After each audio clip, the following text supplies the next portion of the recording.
Yeah, I thought we I thought we were great. I just said to them, if you win the stupid skills contest at the end, you're in here and hooting and hollering, and you're really excited. I don't care for shootouts. I never have. I never will. I think it's a kind of a BS way to finish such a hard fought hockey game, and whoever ends up winning that gets a false sense of accomplishment, and whoever loses gets a false sense of failure. But our guys, man, did they play really hard tonight, and found a way to just continue to persevere. Down by 2 going into the third, we get the second, we tie it up with the net empty. I thought we had a couple decent chances in overtime, and it is what it is if you get to the shootout.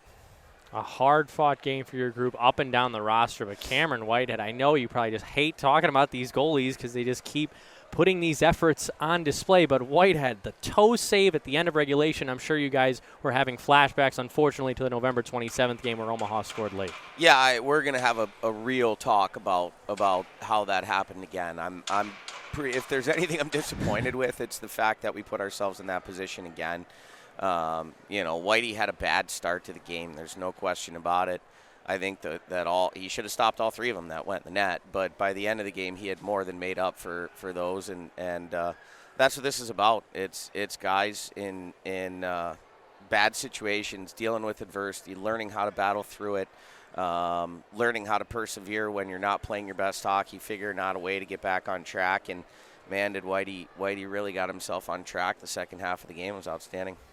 And what is that like being on a bench that's so short and you're just sending guys double shifting, triple shifting some guys, and you're able to come back after 2 periods against a rival team that's now 1 point ahead of you in the standings? But that type of effort is something that is part of every championship team, and I know you've been a part of them, but the resiliency, despite all odds, you're still able to salvage a point. Honestly, I don't know that in my career coaching junior hockey I've ever really been in a situation with this short of a bench. Like, I've been there with 9 forwards, but the other team had 9 forwards too because a bunch of guys got kicked out of the game. I've never been where I started with 10. Like, our roster's clearly too short, and we need to do something to fix it. But we were in a really tough spot with 2 forwards suspended. We only have 12 as it is right now. We've got to find a way to add a body or 2, but I'm just so proud of the way the guys persevered, and everybody got a ton of ice time today, and they're tired, they're sore, they're worn down, and nobody complained. Everybody just kept putting their head down and going out and taking another shift, and then Drecky gets hurt halfway through the third. We're down to 9, and it was kind of crazy. For us to be able to put up the battle that we did today and get a point out of this says a lot about our character. And if you would have told me on Sunday afternoon after this game against Omaha, you would have gone 2-0-0-1 on the weekend, you would have taken that, right? Absolutely. And I just said to the guys, you took 5 out of 6 points this weekend with 2 on the road against 2 teams that are ahead of you. You should feel really good. And Omaha,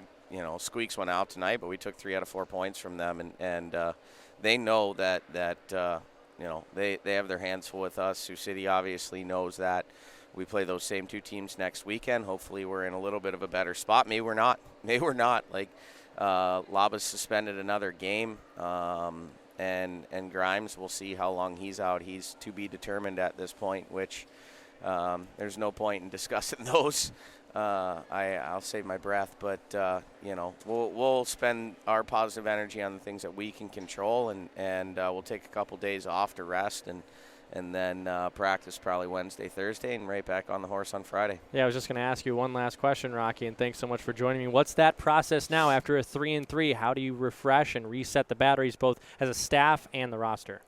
Everybody needs a little bit of time. These are taxing, and we have 3 or 4 more of them this year, and they're not as bad when you have a full roster. These guys are young, they're healthy, they can play 3 games in 3 days, but it's really taxing when you're going every second or every third shift, and 2 out of 3 of them are on the road, and then we have an early start today. It's just, there's a lot of things at play that make these challenging. So we have to be poised to understand what our load management is, and making sure that we're resting and recovering, and so we're definitely going to take tomorrow off. And right now, if I had to make a decision, I'd say we're going to take Tuesday off too, because I think that 1 day of practice versus a full day of rest, I think I know what's in the best interest of the guys.